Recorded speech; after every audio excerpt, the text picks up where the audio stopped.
Hello and welcome to the Coaching Podcast, Coaching for Success in Sport and Business.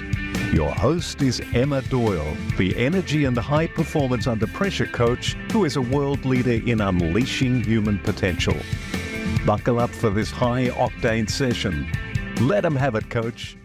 G'day everybody and welcome to the Coaching Podcast. I'm Coach Em and today I have the absolute pleasure of interviewing Dr. Damien Taylor, who is a senior leadership specialist, consultant, researcher, actually just an all-round good guy from my great friend Hanan, who referred him.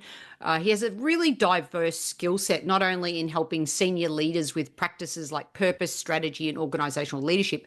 He's also still an athlete himself, being the Australian Oceania World Champion in natural bodybuilding, and so much more to do with leadership excellence. I love, Damien, that you bring both the sport and the business perspective into this conversation today. So welcome to the show.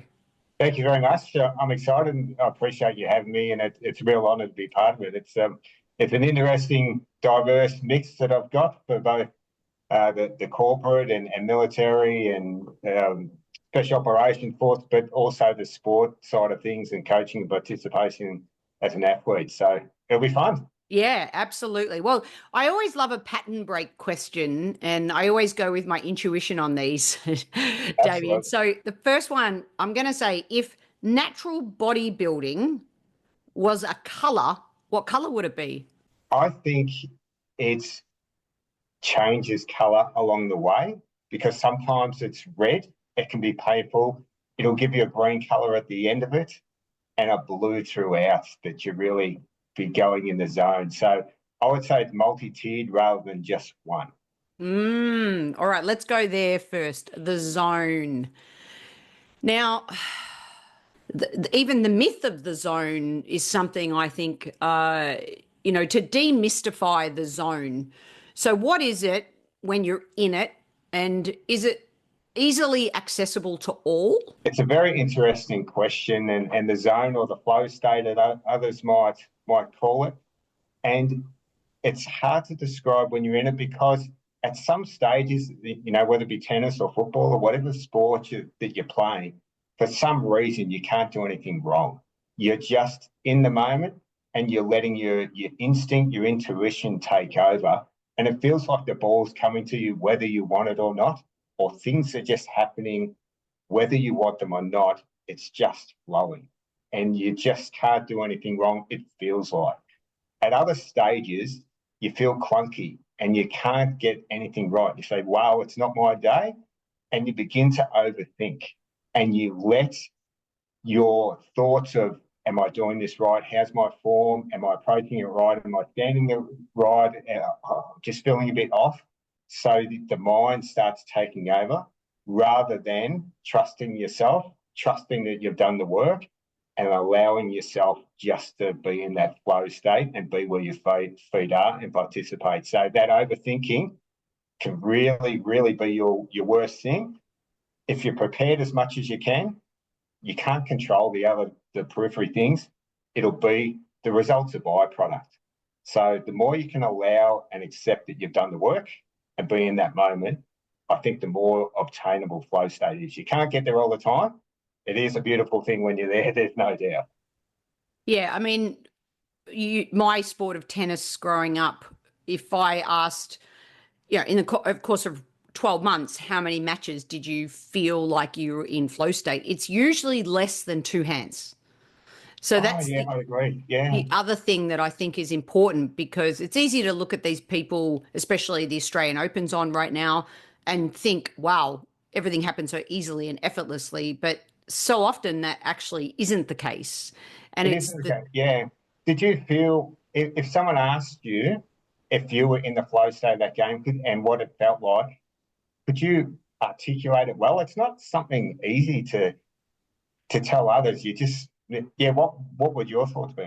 I totally agree with that, because sometimes when you're in it, you don't know until after the event as well. So it's like I love the feeling I actually had recently with a presentation.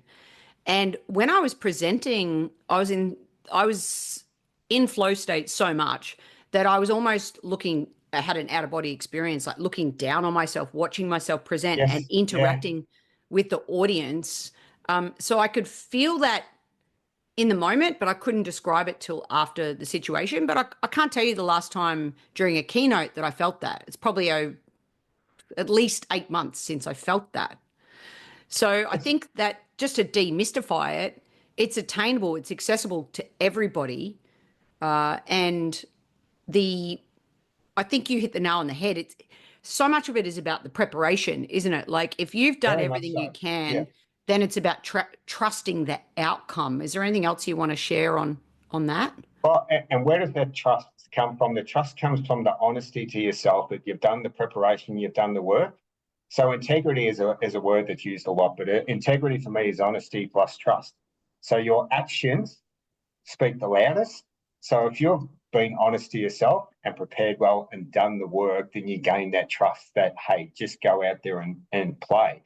And just to build on that a little bit more, if someone said, well, just do what you did last time, it's very hard to describe what you did last time because that would I go back to, I trusted myself that I'd done the preparation for whether a keynote, prepared really well, did notes, and I didn't even really need my notes. It just evolved as I was going. So I think we both agree it's around that preparation, work ethic and honesty to yourself that you've ticked all the boxes before you go and do whatever the event is that you're doing. All right. Well, let's talk about the opposite of flow state. Let's talk about where you're not in the zone and nothing's coming easily, yet you still find a way to win or you find a way to get an outcome, even in business. Things keep going wrong. Talk to me about, I know you've got a background in multiple sports, not just the natural bodybuilding right now, but the rugby, tennis, AFL background. This concept of resiliency, I think, was a bit of a buzzword, like maybe even 2 years ago. Run the Resilience Project and all these things were there about bouncing back, which I eloquently reframed to bounce forward. But I still think it is very important to talk about that concept when things are not going well. And how do you, what are your thoughts with your background in being a multi-sport athlete at such a high level yourself? What are your thoughts on what do you do in that situation? Well, if we look at the conversation we just had on flow state, and we both agree that flow state doesn't happen that often. So how most of the time, the things that you're talking about now of how do you grind out a win? How do you get that grit, that resilience that you're talking about? And that I'm sure when you're on the circuit, the difference between skill sets of the top of the 100th player to the first player is small percentages. It's actually not that big. But what is a determining factor often is the ability of consistency to keep doing the same thing over and over, understanding that it's not quite working yet, but I'll work myself into it. Just keep working hard. And what are the little things I can do differently? So, for example, I played a lot of Australian rules football. And sometimes you just, no matter what you're doing, the ball, you can't get your hands on the ball at particular times. But what can I do? I can block shepherd, I can tackle people, I can get myself involved and eventually work in instead of having the mindset it's just not my day. And that's where you see the difference with people. They hit the negative switch and go, nothing's working. It's just not my day, and their effort reflects that mindset. So I think that the really strong and good, consistent performers say it's not particularly my day, I'm not hitting flow state, but what are the little things, the little percentage wins? What's the next step, next point, next thing? What can I work on? Just chip away, and you grind yourself through. And often you can reflect on those more as a real fill up for when things aren't going well. Yes, I can just grind, just get the next point. Don't overthink the end. Be in the moment each step along the way. Okay. thank you for sharing that. Great advice, and especially start of 2025. There's no shortcuts, is there really? So talk to me Never. about your research. You've got this wonderful PhD at the end of your name. We've kicked off this episode talking about really the art of performance. Talk to me about the science of your research that perhaps supports some of these concepts or not, in terms of They what do. we're talking about. Yeah. Yeah. No, it's really interesting. It's fascinating, particularly. So I'm a leadership specialist, consultant, and researcher. And when I was looking at my PhD study, for instance, I was looking at the lack of women high performance coaches in sport. And the numbers are still really poor. They're less than 15% representation around the world. And that's another subject we could touch on. But there've been a lot of decades of research on barriers for women and different things that were quite exhaustive, but no one had looked at the practices in depth of senior leaders to attract, develop, and retain women high performance coaches. So what are CEOs doing, directors, chairs, etc., around those things? And that started a real fascination for me on how do people make decisions, because the leaders make decisions that they're going to affect individuals, they're going to affect teams, they're going to affect organisations, the culture, the social environment. So my work really looks at how a decision's formed by people, and then how does that form behaviour. So I've deep dived for the last couple of years researching leaders from segments all over the world, over 150, nearly up to 160, and it really comes down to values and the ecosystems that form those values, because your values become your radar, your ethical and moral radar, and they form your beliefs, which form your behaviours. And all the ecosystems as we grow and develop, so it might be early days as parents and siblings and extended family, it might be religion, your school, and then as we grow, sport's really important. For ourselves, when you're growing up, you have some coaches that are great, some that instill bad habits. Are the parents' values great values? You don't really know, but they're really strong within you. And then those ecosystems form as you go out into the world and work and whatever it may be. But really understanding those values when you plug in. So if we take that back to a performance perspective, what's inside of you? You're constantly making decisions. And leadership is about being situational specific. Everything's different. You haven't been, if you were playing someone before, you say, just do what you did last time. Well, it's different quarters, different conditions, it's different this, different that. So I really look at how values are formed, and they form your radar, but they really affect your behaviour and your decisions out there, which can go back to those other things as we're expanding of how you hold yourself out on the court. Have you got a victim mentality? It's just not my day, it's not going right. Or what ecosystems of values you've got in you? Just dig, just chip away, just get through. I love challenges. This is great. I'm going to have to grind that out. So I know it's a long-winded answer. Hopefully it got where you want to get, but really understanding where decisions come from, how they're made, what they do, and what are the results of those as such for other people really affects well-being and individual, team, organisational psychology. Mm. What can a person in leadership do today, right now, to support? We have to do a better job than less than 15% of women coaches. So it's such a passion. This is a passion area and topic of mine for many years, and I've been involved the last few years in supporting women in coaching. So what is something that can be done immediately? So I love the values piece. Of course, I live and breathe that. But what's something they can do immediately with regards to this decision making, which happens to be practice one of my book in the world's best coaches? What do they all do well? Practice one is decision making. So what's a practical tool or something that they can do today that can help shift the dial 1%? It's a great question. When I'm doing workshops or keynotes, I make them interactive. And for leaders, it's not very often that the mirror gets turned on them immediately. And I say, what are your values? What are your really strong values, that they become triggers to you? Because we tell leaders to want to listen and absorb differing opinions, but not many can actually do that by understanding their values, to say, these are trigger points for me. This is really going to push my boundaries, but I've got to understand those boundaries so I can listen and absorb to differing opinions, because that's how we learn and grow. So a lot of leaders profess that they're open-minded and like hearing different things, but they actually don't when their values are challenged. So if you ask the leader immediately, put down your top 5 values and tell me your purpose as a leader. And your purpose is not what you do and how you do it.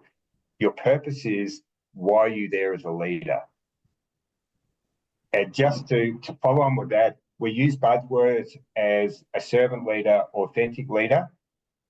I don't think that they can be the overarching message of leadership. So to come full circle to answer your question, you've really got to understand your values, because they're trigger points, and they can switch you off, and you're already making decisions based on those rather than sitting in the moment and listening.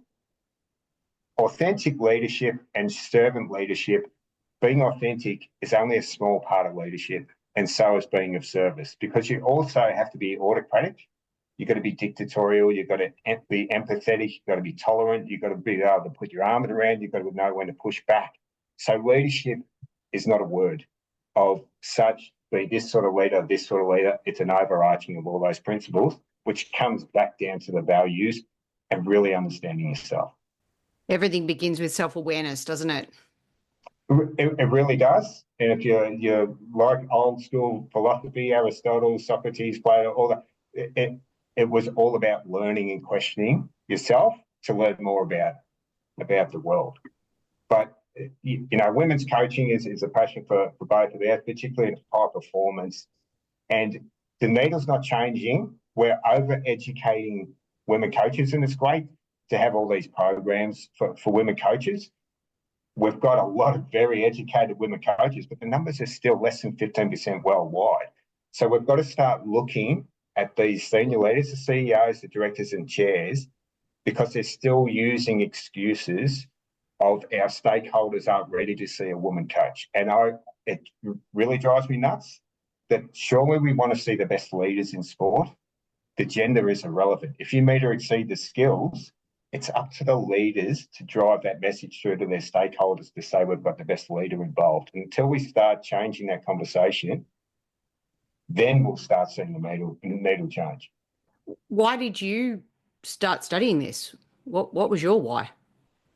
My why was I was mentoring, and I still mentor a woman coach who's she's doing fantastic job in the NCAA at the moment. She's a national volleyball coach, but I was mentoring a couple of women coaches, and I was specialising in women's strength and condition training as well, because I don't want to jump across. Coaching women is completely different to coaching men, or leading women or leading men, because it's nuances and differences, and we go on it. But I was mentoring 2 women coaches who wanted to get into high performance coaching, and they couldn't get a role. And it really, I couldn't understand it, knowing them. They were terrific communicators. They knew that they were over-educated, all the things, and they couldn't get in. And I was, why? Why is this the case? So I really started to look at the situation. I was doing a Masters of Sport Business and Integrity at that stage because of my corporate background and merging into sport. So that's where I started going, wow, this is a real problem. And that's why, and that merged into my PhD. So it was working with women, and I still do coach and mentor both in business and in high performance sport of this. And I'm trying to deliver these messages and keynotes and things around the world to help change. So you have this military side and background as well. So I want to basically just sort of shift gears slightly, because you did mention that, the nuances of coaching men, coaching women, the differences there. So the military, obviously, you could make an assumption that they're very traditional, very direct, very do this, do that, Hierarchy. Yeah, hierarchy, absolutely. Yeah. etc. So, and now let's talk about coaching, because I mean, just as a backstory, quick backstory, is that the CEO of Open Door Coaching, Natalie Ashdown, who co-authored my book, incredible woman. Her company, Open Door Coaching, actually just qualified 800 of the Australian Air Force leaders to become workplace coaches, and then Oh, wow. within that, those coaches are now they're running leader as coach in-house programs. So now the numbers even it's up, it's thousands, right, of people having this coaching mentality, which is of course bringing out that which lives within. So the Australian Air Force seeing the value of coaching in their business. What was your experience with the military? And of course, I'm assuming there would have been men and women, and the nuances there with as it relates to coaching. If that did that make sense?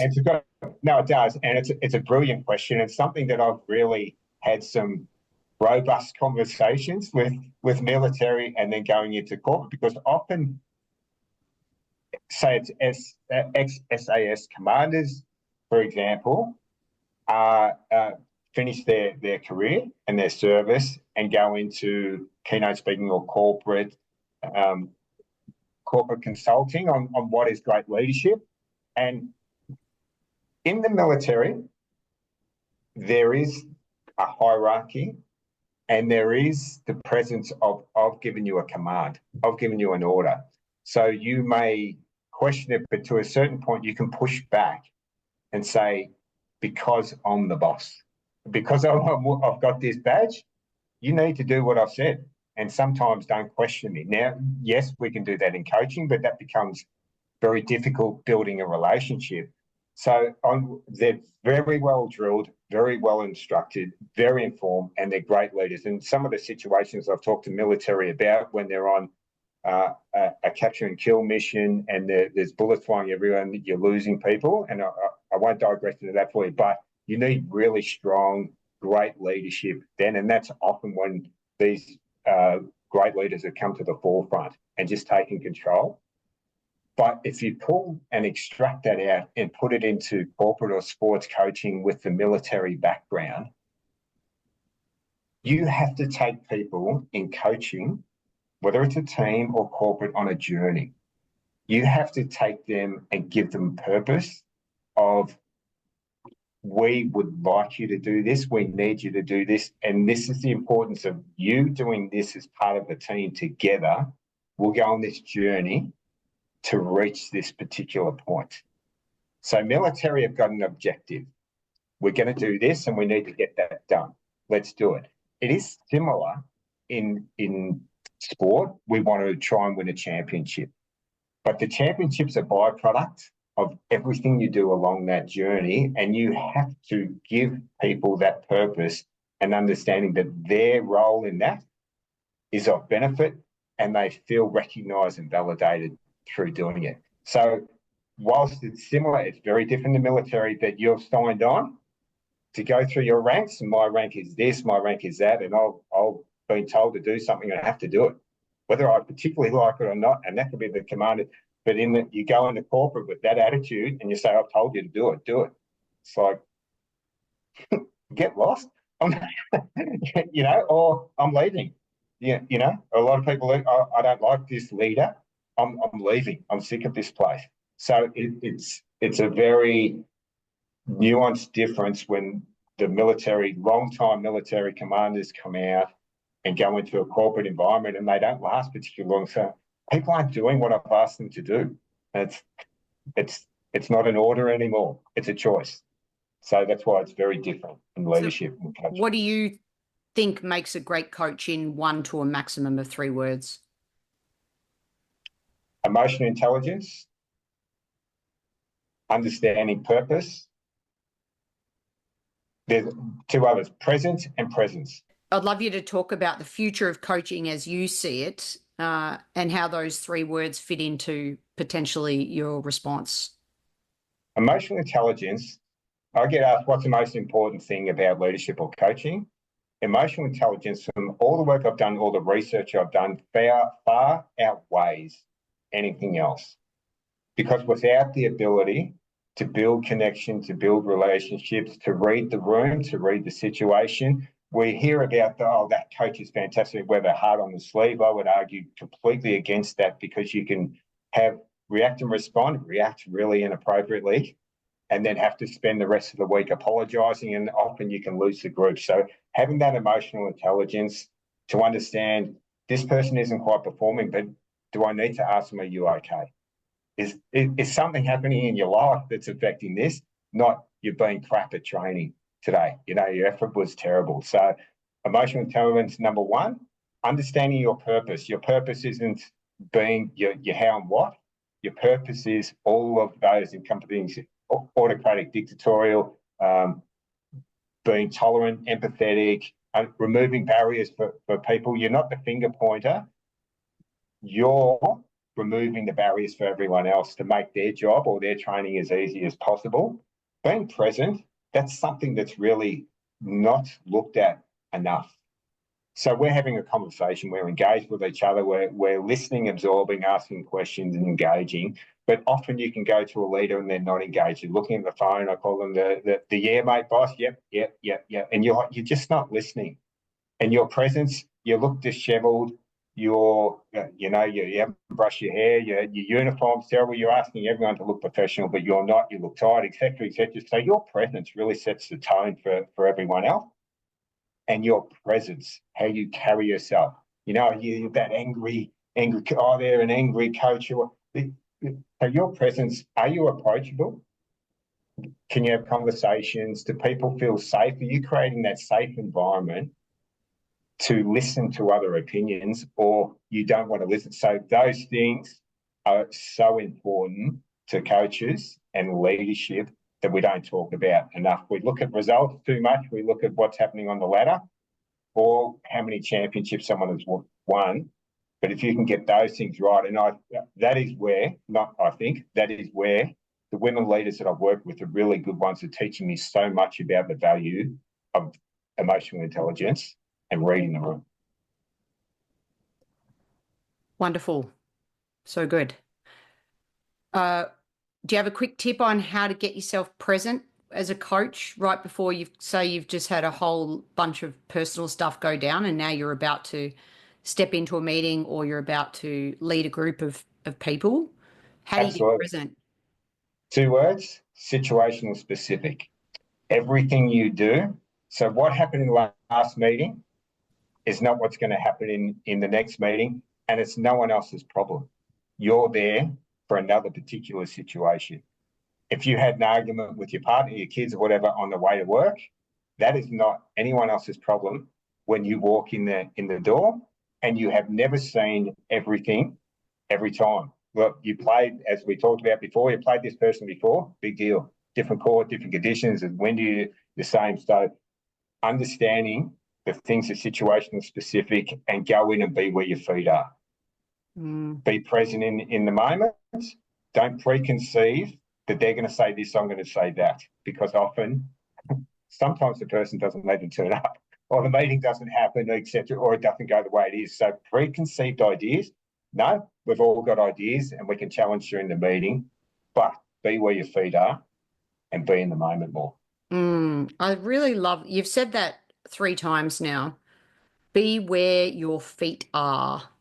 I like that too, because from as long as I can remember as a coach, the minute the feet stop in tennis, then things do not bear well. Exactly. You're stuck in the concrete, and then you sink really, really quickly. Heraclitus is an old philosopher, but he said no man steps in the same river twice. So you can be looking at the same thing all the time and think you've seen it, but hey, it's different currents, it's different depths. There might be different there's rocks underneath the surface you didn't know. So being where your feet are, present in that moment without preconceived ideas that I know it all, I've seen it, or we're going to do this. Just open your mind up a bit more. And let's reframe that. No person steps in the river twice. Anyway, yes. Because of our women in leadership. All right. Yeah. let's talk about technology, the use of technology in coaching. Yes. As it relates to the quality of teaching. And I know that you really believe in the foundation of technical development. So sort of three concepts there. Could you bundle them together as how you view the use of technology in teaching and coaching? Yeah, technology is a big part of it. It's going to be bigger with AI. Really a big focus on the tech companies. The big tech companies are focusing on that now. Technology's been a fantastic tool for coaching and leadership to really understand what we did well in particular moments, and we can pull that apart for each other. We can have them as aids during training. What's our heart rate? What's our energy? And then other tools, sleep aids, and all those things. So there's just so many great tools around there, but there can also be so many tools around there that we're losing our perspective on looking at too much data and not getting back to reaching those flow states and understanding that we've done the work and the skills. So I'm all for technology, but I think we need to now strike the balance of how much we're using and analyse why we're using it. Is this really a good tool? Yeah, look, we want to do our performance measurements, our fitness, our VO2 max, and all those strengths and conditioning things we can talk about. But are we actually over-analysing and over-complicating and putting too much data in our athletes' heads that, well, am I pushing off the right foot? Have I got the right coach? Sometimes you need to, as you would have got, just go out and play. Just go and trust yourself. So I think for the leaders, great tool. Question how much data you're looking at and why. Are you just wanting to keep ahead of the game, saying, look what we're using now, rather than asking it differently, what benefit is this bringing? And look over the last 12 months, what benefit has it brought? Has this really been a change for us, or is this spending a lot of time on 0% change of our performance? And the last guest I had on my show was saying that we've lost our ability to really focus on the technical side of the development. We're good at running activities. We're good at the broader picture, and we've lost a bit of sight of that, making sure you've got the foundations right. What's your take on that, especially with your multi-sport background? I tend to agree. If you look at a lot of the professional sports now, a lot of the coaches are looking at screens, and they're looking at last play and what happened. But if I was coaching, say, Australian rules football, and it might not be familiar to a lot of your audience, it's a crazy game we play over here in Australia. But if you touch the ball over a 120-minute game and you touch the ball 40 times, it's been less than 90 seconds in your hand in control. So the rest of there'd be 118 minutes, say, that you're not touching the ball. So what are you doing?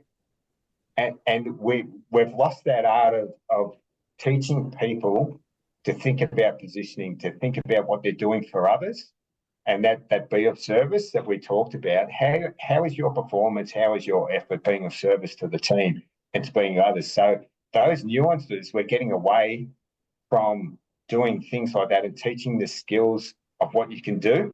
Am I in the way? Should I be out of the way? Am I anticipating? Where am I placing myself? Can I support them instead of give me the ball where it is? Or looking at data all the time. So yes, we've lost that art form, I think, of coaching, that we're too much driven on the technology and not getting back to those foundational base level teaching skills of this person's going there, you go over there, sacrifice you there. So we need to get back to some of those fundamentals. I watch a lot of my son plays some reasonable level football at under 19 level, and that's something I concentrate on of what they're doing. They're wanting to see the coaches and leaders around the competitions as up with technology, but I watch and I say, wow, you're not teaching some of these fundamentals of the sport, the good habits that you drag through all the way, and then you can teach those other nuances as you get older. Awesome. So to round it off then, let's go back to business. Let's go back to corporate front-end leadership skills.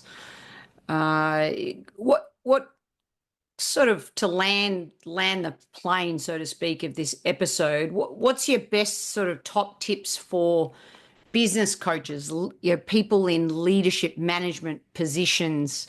First of all, what is a front-end leadership skill? What do you mean by that? Yeah. And perhaps finish with just a couple of practical tools for them to walk away with as well.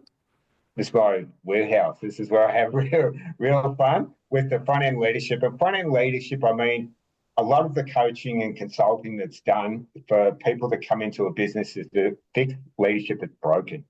Fix things are broken. We don't teach leaders about that decision-making, how you're making a decision, how it's affecting.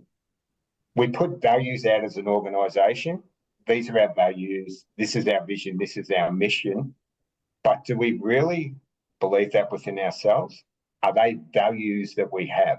So when I talk about front-end leadership, if we understand our values and those trigger points, we're trying to get that word culture that brought up a lot. If we don't understand our culture, how can we portray that other culture to everyone else in the organisation? Is it a fit, or can I fit within it?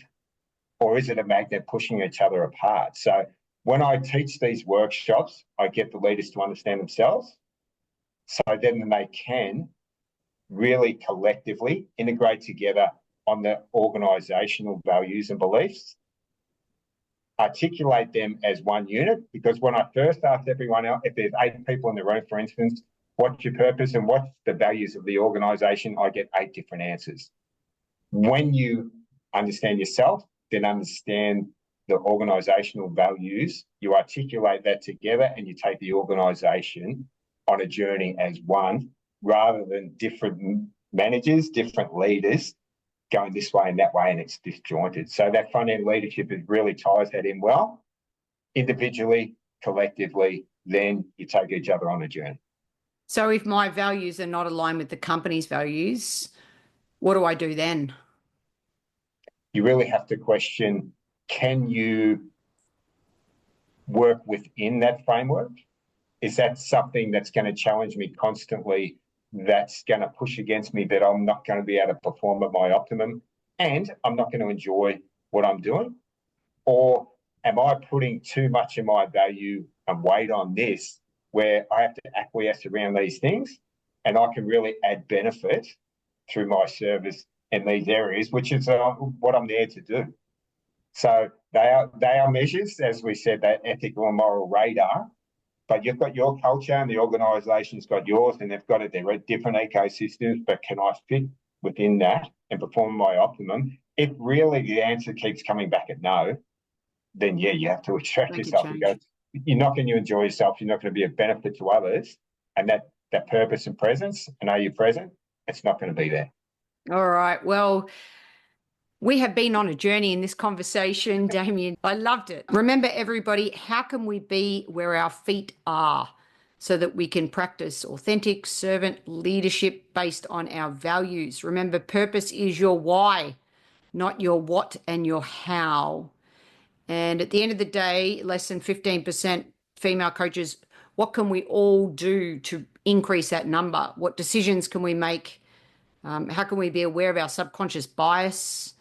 Turn the mirror on ourselves with emotional intelligence, purpose, and presence. Damien, thank you so much for being on the Coaching Podcast. Oh, it's an honour. I loved it. Thanks so much for having me. It was a pleasure. And everybody, thanks for listening.